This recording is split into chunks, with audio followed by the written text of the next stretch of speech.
Welcome to Hot to Trot. I'm your host, Ashley Eisenfield. This is not your normal horse racing podcast. Welcome to another episode of Hot to Trot, and this is our very special end-of-year holiday episode. Joining me for this special episode is the one and only Jaylin McManus, also known as Judgy Jaylin.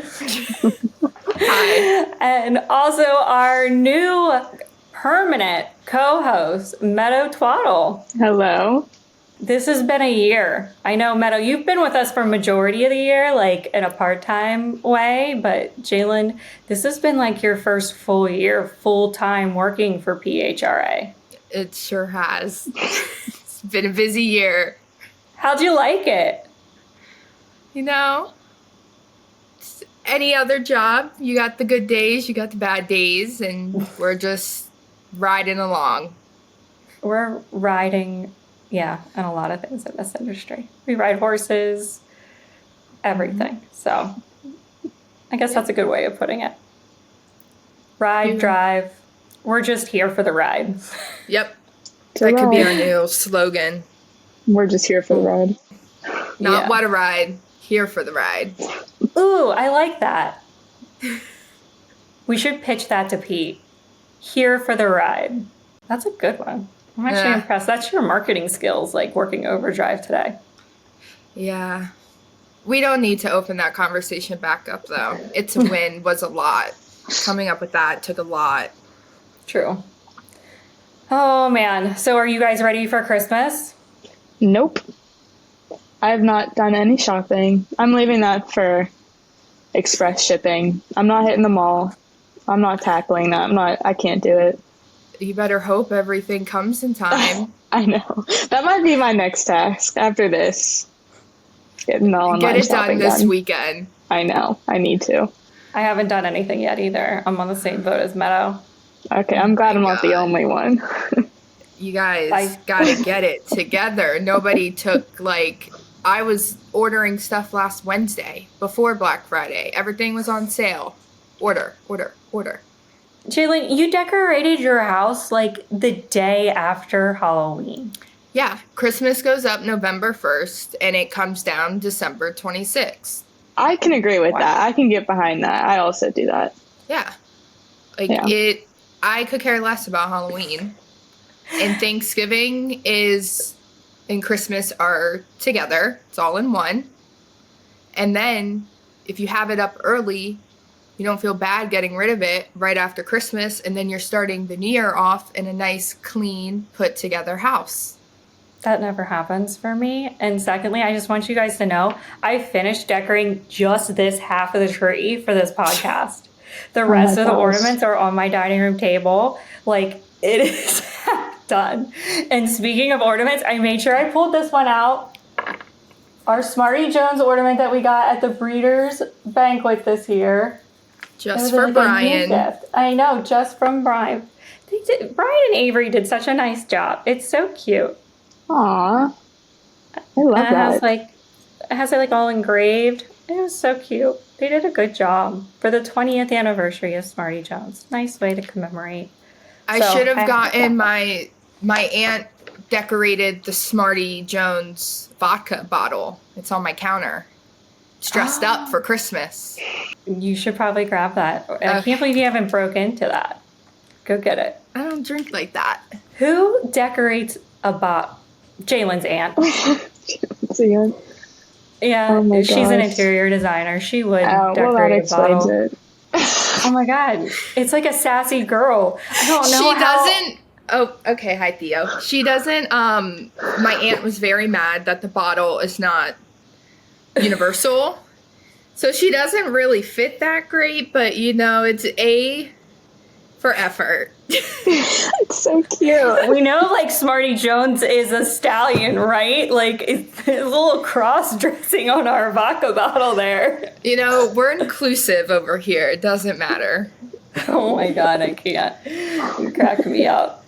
So, lastly, on the holiday trend of questions, I want to know, what's your favorite holiday tradition or thing about the holiday? Tell me, Meadow. We always have Christmas here, so family's always traveling. None of my family lives in Pennsylvania, so we have family come from Canada mostly to spend the holidays with us, and that's really the only time of year I get to see them. So I would have to say that's my favorite part. Well, that's cool. Yeah. Are you from Canada? My dad is. Ah. Mm-hmm. Are you a dual She's a citizen? California girl. I am. I was born in California. Ugh, what a dream. Jaylin, what's your favorite thing about the holidays? I guess being around family.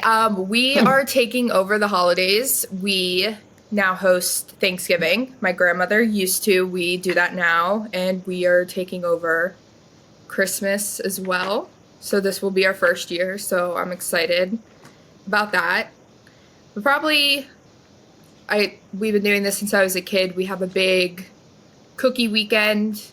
The weekend before Christmas, we are over at my grandma's baking like 20 different types of cookies all weekend. So that's coming up soon, and I'm mentally preparing myself for that. I don't know.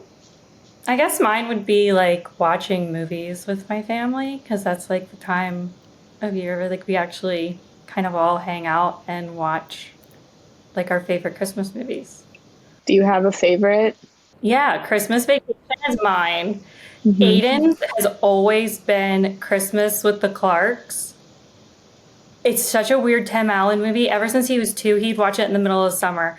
It is the weirdest movie, but he's always been obsessed with it. And Wyatt loves, of course, The Grinch. That's my boy. What about Rob? Oh, probably Christmas Vacation. Can't forget about your husband. I mean, what? No, Rob likes the Hallmark movies. He does dive in. Oh, gosh. He'll throw on a Hallmark movie off of what is it? Netflix has some of them. Is what she a like romantic. a sappy romantic? Oh, I don't know. Probably. Interesting.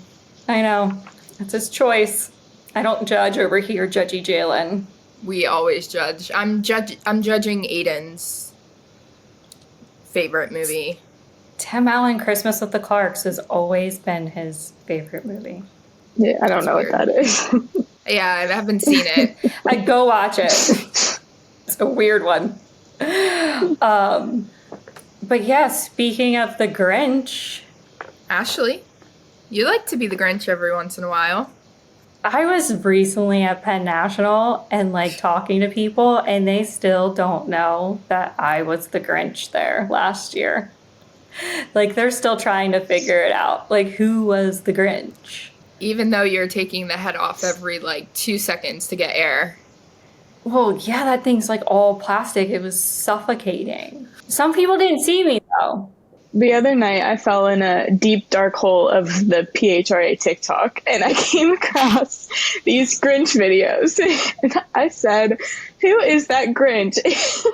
Because I was laughing so hard. I was like, who went into the rooms back there and started messing with the jockeys? And I was like, it's got to be Ashley. She's the only one that would do that. Yeah, it was so mean. Jaylin had so much fun filming it. But it was, nobody knew I was coming. Nobody knew who I was. Like, it caught a lot of people off guard. But it worked out. They were hilarious. They're so funny. My favorite was the jockey that was laying on the bench. Yeah. I think he had, like, his AirPods in. And Ashley, like, scared the crap out of him. And it was the best one out of all of them. I don't know. I thought mine was the best is when I took that guy's program and he legit got so mad at me. Like, he thought I was stealing his picks and he was really mad. I thought we were gonna get kicked out. He wasn't enjoying the holiday spirit at all. His buddies were laughing hysterically because they saw what I did. And then I went and I sat at the other table and just like waved at him. And he was like, he looked around and realized his program was gone and he was not having it. Not at all. But that was a lot of fun. All over $2, people. Well, I don't know what he had on those vouchers or on those tickets, but he didn't get the humor in it. No, you just took his program. You didn't take the vouchers. I think they were probably tucked in there. I don't know. Maybe. I don't remember. I just know he was not happy with me. He didn't. I gave him a freaking fruit cake. Yeah, you did. Gave a lot of fruit cakes out. People did not like that. I gave out fruit cake and hot sauce. Why? It felt like a Grinchy thing to do. I could have handed out onions, but Yeah, you needed onions. I felt like hot sauce and fruit cake was better. Those fruit cakes were so hard. Do you know who loved fruit cakes? Eric. Or loves, yeah, Eric Johnston at Penn National loves them. Thinks they're delicious. I didn't think people actually ate them. I thought they were just for show. Well, that's enough on the holidays. Let's talk about Pennsylvania holiday racing schedule. And I also want to take a second real quick to thank our Cole Creative editing crew, Will and Sam, who edit all of our episodes. They do a fantastic job. There's always a lot to edit, so I kind of have to shout them out because they are behind the scenes and they make everything like look great and give us all the pretty graphics. So shout out to Cole Creative. Thank you for watching us do all of our bloopers all the time. And then I'm still mad at you for my cringe face with the Chris Gooden episode. You did me really dirty there, but I'll forgive you. Back again to upcoming holiday racing schedule. All right, first at Harrah's on Christmas Eve, we have a post time of 12 o'clock noon. On New Year's Eve, we have a post time of 4 p.m. at Harrah's. Parks Racing on December 30th. We have 4 stakes races, so make sure you catch those. 2 of them being PA Breds, the Misbehavior Stakes and the Wait For It Stakes. And then on New Year's Eve, December 31st, we have another 3 stakes races with some really fun names. The Blitzen, the Mrs. Claus, and the Kris Kringle. Kind of asked Joe Wilson who came up with those and Rich. And some other schedule news. Penn National is going to be dark on Christmas Day and resumes racing on Thursday, the 26th. And the Meadows will be dark on Christmas Day and on the 26th and will resume racing on the 27th. So we will be sharing all that information on our social media if you didn't catch it now. But yay for holiday racing. Just because it's cold doesn't mean we don't race. We got 3 tracks rolling. We race in any weather here. Actually, we have 4 tracks rolling. My bad. We don't stop Yeah, racing at Harrah's until January.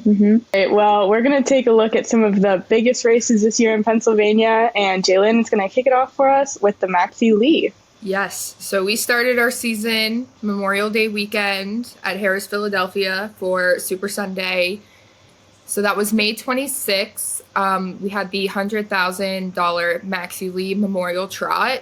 Venerate took that race home. It was driven by Scott Zeron and trained by Marcus Melander. And the time was 1:50.1. And this was the fastest trotted mile in Harrah's history.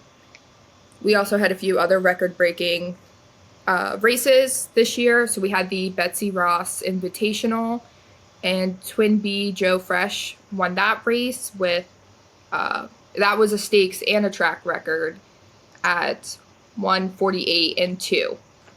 And then there was the Joseph Auger Memorial Invitational. Ruthless Hanover won that race, and Ruthless Hanover actually broke the world record in 2023 with the time of 1:46.3. That was my first PHRA event, and it was the first day I met Jaylin, and I just remember how hot it was. We were sticking to the seats. It was horrible. Yes. So I'm really surprised that there were some records broken in that weather. It was brutal. Harrah's is always, no matter, even though it's in May, it is the hottest day. Maybe aside from Adios, because you're just, with the glass windows and just the concrete, it is so freaking hot. We had to pull out like our t-shirts to sit on because it was just sticky and hot. But it was a good day. Once the sun went down a little bit, the shade came out, it got much better. You guys weren't there. It was probably like 4 or 5 years now. It was freezing one year. We had to break out scarves. It was insane. We were frozen. I think it's like Harrah's is one extreme or the other. You're either going to be really hot there or really cold. Yes, majority has been hot, but I'll never forget that people were scrounging for the scarves that Rachel brought. So May 31st, we were at Penn National, my hometown track, and one of my favorite events is there. Even though I really don't have favorites, I can't have favorites. It's like having kids when you work with this many tracks. But I do enjoy Penn Mile a lot. It's been a race I've been going to for a long time. And we had a great day, great races, some nail-biter races. 2 of the main races that we were all talking about was the Penn Oaks and also the Penn Mile, which both had photo finishes and were both actually won by Frankie Dettori, who was our jockey that is most well known for his jumping dismounts off the horse after winning the race. So really excited to have him. He's such a nice guy. He was just a pleasure to speak with, and he did a couple interviews with some media for us that day. But his first dismount though for Penn Oaks after Poolside with Slim won the Penn Oaks nose to nose with Nice as Pie. Nice as Pie had the lead. Poolside with Slim came in off the outside and took it quick. But she didn't like Frankie's dismount. She was not having it. She didn't like him jumping off of her. But he got a second chance in the Penn Mile. Another great photo finish, 3-way photo finish for that. And we also broke the Penn Mile record for time with 1:33 and 50 time. So it was an awesome race to watch. And the fact that Frankie broke that record for the Penn Mile this year and we were all there to witness it, it was awesome. We also did some handicapping, Jaylin, like all of us, and Meadow. That was your first thoroughbred race, right? It was. That was my first day watching the thoroughbreds live. We already know how I feel about that. We know I loved it. Yes, we had a little internal handicapping contest. This was my first race that I attempted to handicap, and I think I beat everybody except Ashley, which I am the only one who has not grown up in this industry. So if you see my pics, I've apparently been on a good streak. Give them a shot. Let me know how you do. I didn't grow up in this industry. Okay, you didn't grow up in this industry, but you've been working in this industry for like 10 years, okay? I got like 3. Okay, I'll give that to you. And I did really good, though, on the undercard, and then I fell apart at the end, and you got your stuff together. I know exactly what race I dropped off. So my hat's off to you. You did really well. You've actually done pretty well lately. You beat both me and Meadow on yesterday's Meadow's card that we handicapped. Yeah. Your picks won.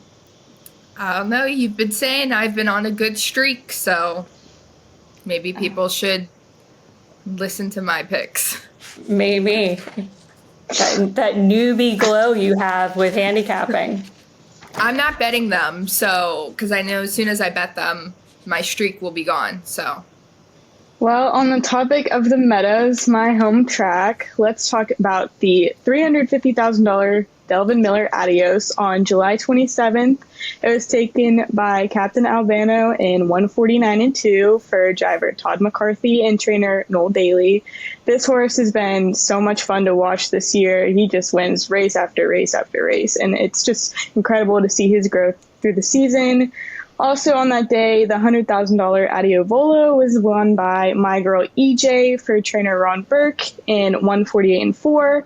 And she actually broke the record. That was the fastest mile ever for a female at the Meadows. So that was a really exciting day for everyone there. But the Adios as a whole is so much fun, and it seems to be a fan favorite for a lot of people.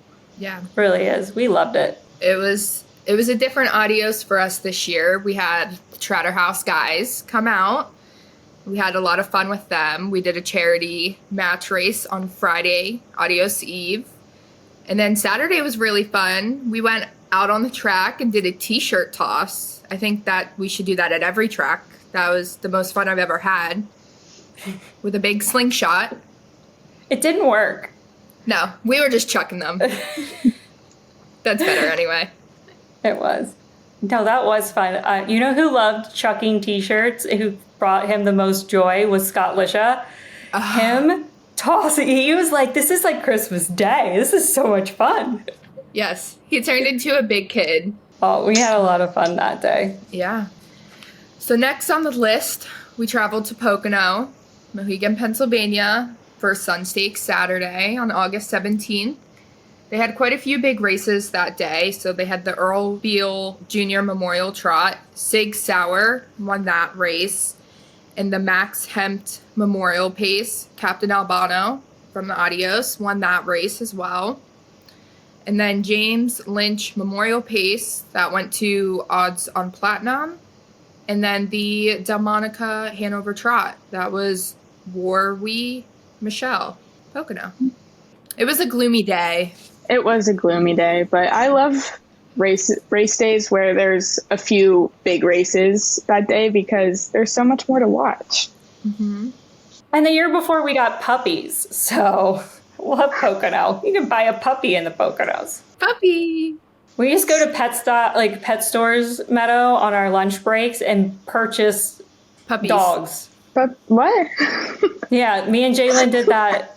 2023. An actual dog? Theo and Bruno. Yes, this is Theo. He was purchased in Wilkes-Barre. Oh my gosh. This is Bruno. There's no way. Also. You guys went to the pet store on your lunch break and bought dogs. We did. Yeah. The day before, and they had to hold them the night for us. It was so mean. It felt so mean. These dogs just having to sit in the store another day. It's such an interesting story, though. That's why we love go to lunch with Rachel. She'll take you to a noodle bar place. Yeah, it was Rachel's fault. She took us to lunch, and right next to it was a puppy store. The things you do, I don't know. I sign to it. I sign on to the craziness. I'm like, we're getting a puppy. We're all getting puppies. It's fine. All free right. therapy. That's true.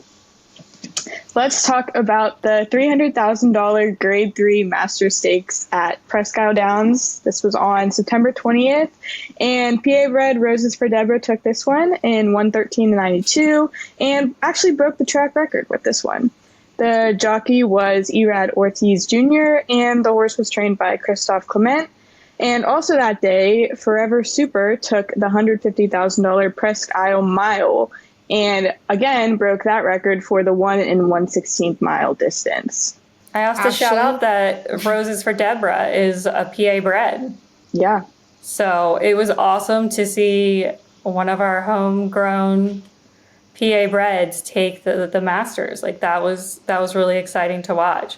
Unfortunately, Jaylin and I get to go there. And that makes us sad because we love Erie. That's my favorite track. It's my favorite too. Me and Donnell went that day, but I always love going to Presque Isle. It's so pretty. I just love their fans are fun. As everyone there. Like I love everyone that works there. I love the jockeys. I just love their whole colony. It's like they see you once a year, but they treat you like you're in their family. Mm-hmm. And they're just so happy to see us. Other tracks are happy to see us. It's just Erie's not the same. They're so freaking friendly. Mm-hmm. They are. But I'm glad you got to go and experience because we were at Parks. We were holding down the forts for the big old PA Derby. We were in the madness. And you got the calm. It was calm. We also had our first pick, dual track combined pick 4 for both of those days that I worked on. The Keystone Daily Double. And then we had the Pennsylvania pick 4. And that was really cool to work on that with both of the racetracks and like really fun to handicap. We did an episode on handicapping that with Patrick and Danny, and it was really nice to kind of combine the 2 days, but I definitely didn't like the fact that Erie's all the way, like, it takes me 5.5 hours to get there from Harrisburg, so I can't even imagine how long it would take me to get there from Philly. Yeah, that's a little far. And there's no direct flights. No. So there was absolutely no option. Yeah. But so yeah, we were holding down the fort. We had a great time at, PA Derby. I would say that's probably our biggest race day in the state. There's a lot that goes into it at Parks, and we're always excited to be a part of their team and help them out. Sometimes we do things that we don't expect to do. I got called to do a lot of random things this year, and Jaylin was holding down the PHRA side of things.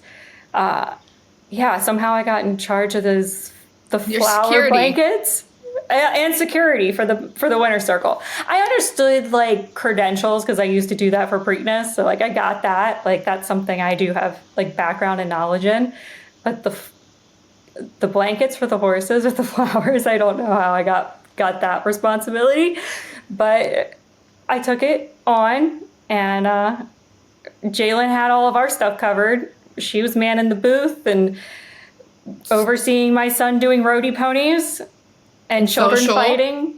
Oh yeah, and social. Yeah, you did it all. And I was bouncing people out of that winter circle. Get out of here. Yeah. Where's your credential?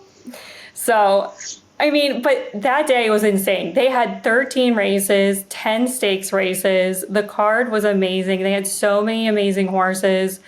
We're not going to talk about all those races because there's just so many of them. But the two big main ones is the $1 million cotillion and, the $1 million PA Derby. So our grade 1 stakes here in Pennsylvania, and I was literally fangirling over Torpeda Anna. Like, to me, that horse is literally like the Taylor Swift of fillies. Like, she has such a fan club, and they do call her the grizzly bear. I did see her in the paddock. I was petrified putting that freaking blanket on the horse, the flower blanket, when she won. You can see my face, and I'm like, I might die. I don't want to scare her. I don't want anything to happen. But the grizzly bear, she barely won it. Like, if you go back, it's a really close race. And I, for a second, was going, is she going to make it? But she pulled it out. And thank God, because, I mean, Taylor Swift never fumbles, and neither does Torpeda Anna. She pulls it together every time. So I was glad she took it home for the cotillion. And then we had Seize the Gray, the My Racehorse that won the Preakness.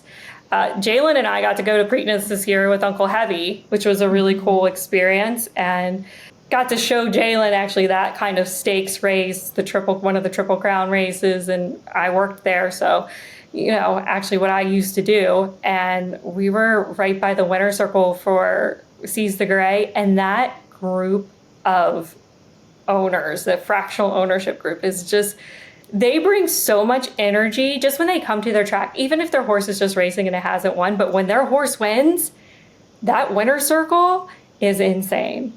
So I knew what that winter circle looked like for Preakness, and I kept on saying to everyone at Parks, like, if Seize the Gray wins, our winter circle is going to be insane. Like, so they ended up taking the winner, like the picture on the track, which was actually great. So everyone could be in the picture.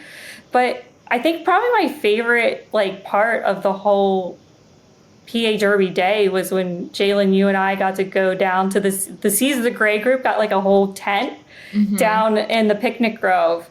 And we went down and we got to interview some of their owners of Seize the Gray and like find out like where they came from. They came from like Texas.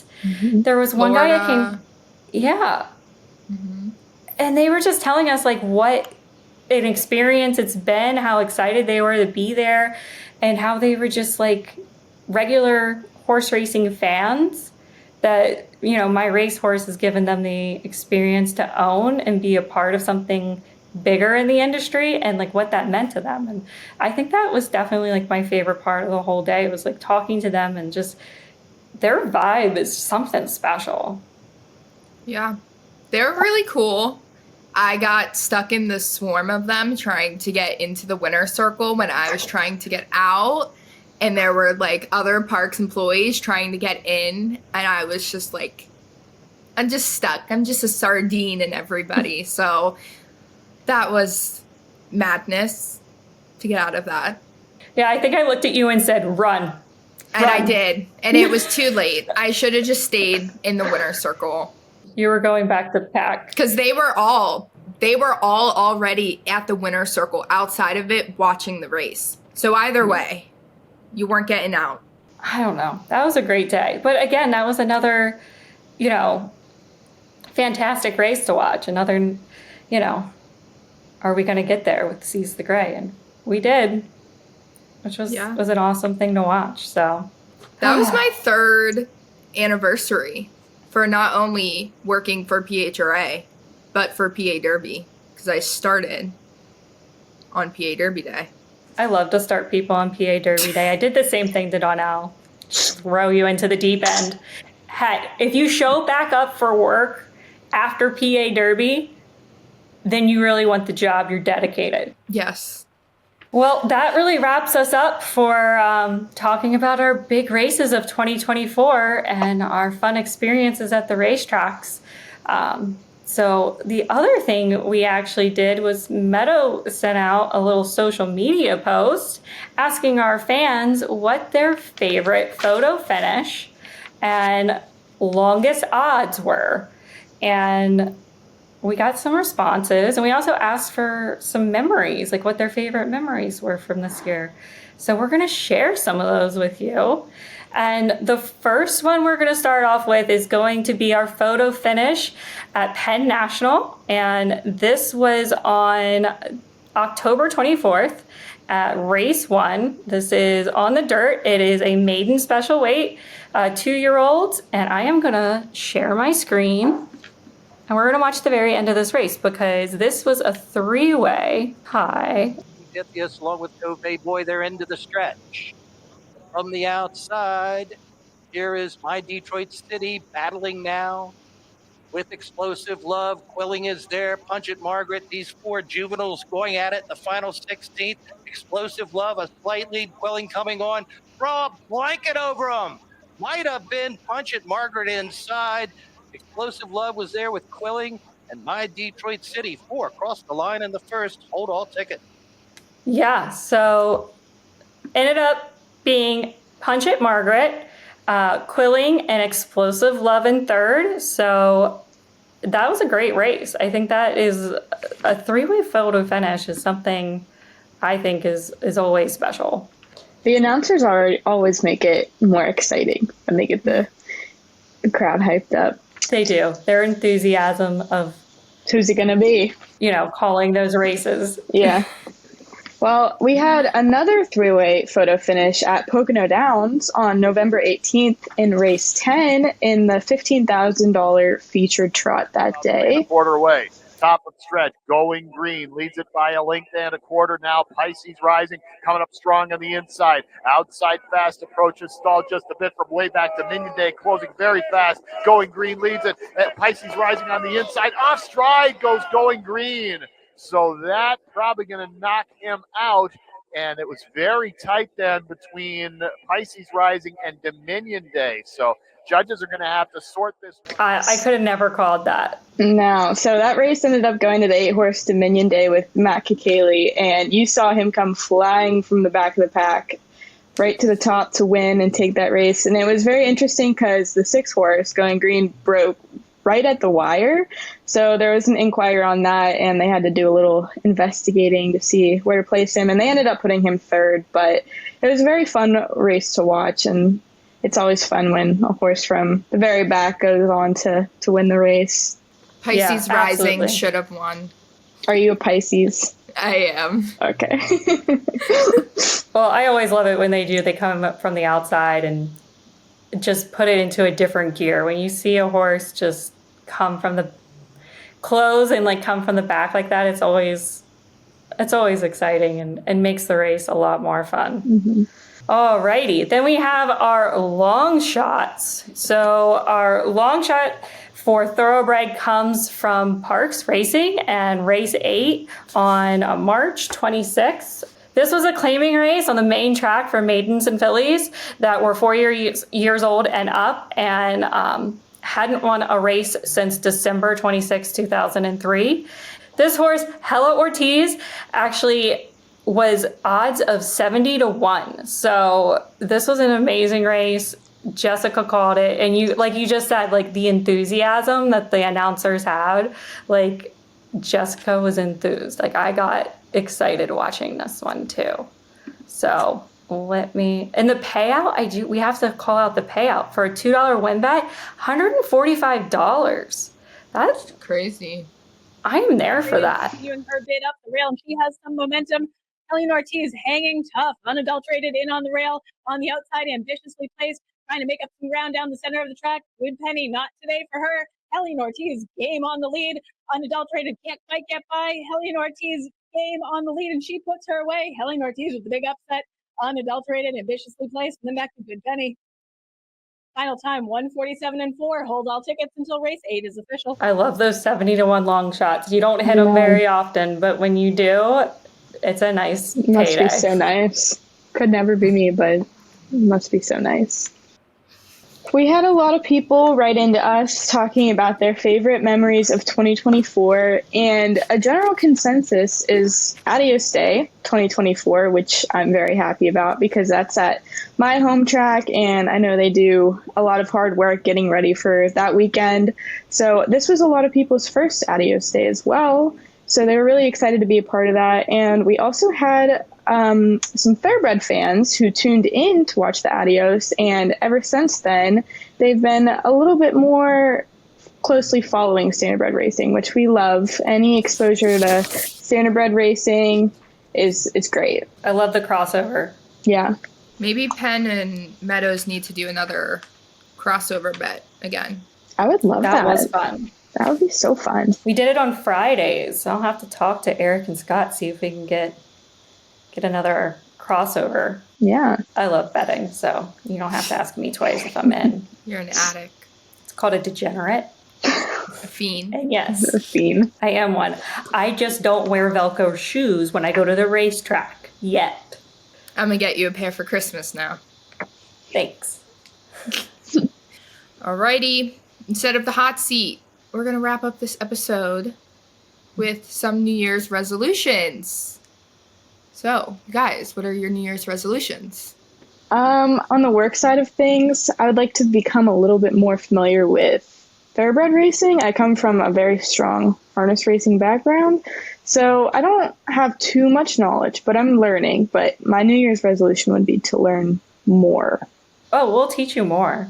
Oh, I know. I'm excited. You'll get more familiar with it when it's like Kentucky Derby season, Triple Crown season. Yeah, I'm excited. We're getting close to the trail to the Derby, so the road to the roses. Let's start it. It's here. It's upon us. So we're already talking about who those horses are going to be. So there's already buzz in the industry. I love that time of year. These big races. Yeah. Well, I think my New Year's resolution is going to be, I have goals for next year, so I don't know if it's really a resolution. Maybe be more positive Patty would be a resolution. My goals for next year with working is to learn more.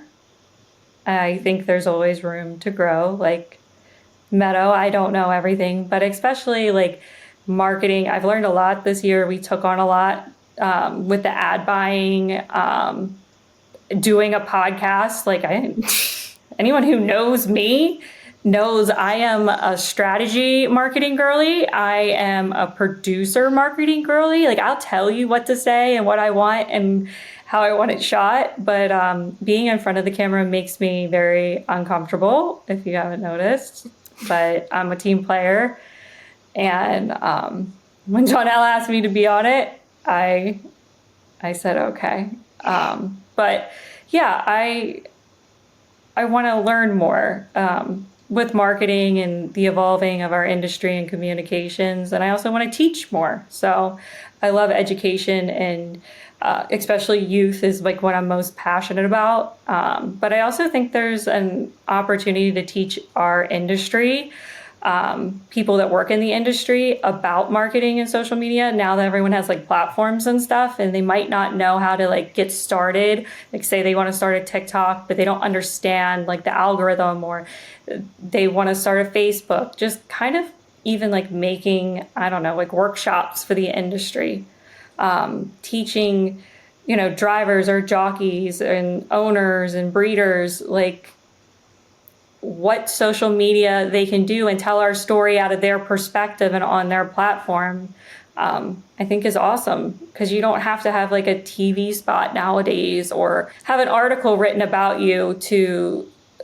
tell your story about what you do and your everyday life in the industry that you work in. And it's a really cool age to live in, but I can see how it can be overwhelming to especially older people in the industry. But we have platforms, and I hope the industry and individuals use them, and I'd love to teach.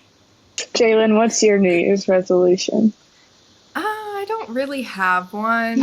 I've never been one to believe in resolutions. I just am trying to survive. 2025 is going to be a hectic year between my personal life and work, so we're just looking forward to getting through.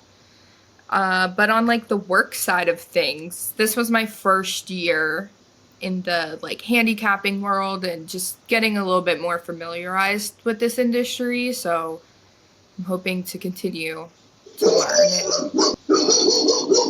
We need to know your dog's name. His name is Colt, actually, like the horse. Oh. Yeah, and the Amazon guy just got here, so that's what he's barking at. But Christmas. You're fitting in perfectly. You need to scream Colt and yell at him, though, if you want to be more like Donnell. Ray! Well, that does it for this episode of Hot to Trot. Thank you for joining us in this 2024 debut season of our podcast. We appreciate all of our listeners, and we wish you all a Merry Christmas, a Happy New Year, Happy Holidays, Kwanzaa, Hanukkah, all the things. We love you all. Thank you so much for listening, and we'll see you in 2025. You didn't say happy birthday to Hot to Trot. Oh, and happy birthday to us on December 19th of 2023. 15th. December 15th, I don't even know our birthday, of 2023, we launched Hot to Trot. Happy birthday, Hot to Trot. We'll see you in 2025. Thanks for listening, and thank you to the Standardbred Breeders of Pennsylvania for sponsoring Hot to Trot. We'll see you next time.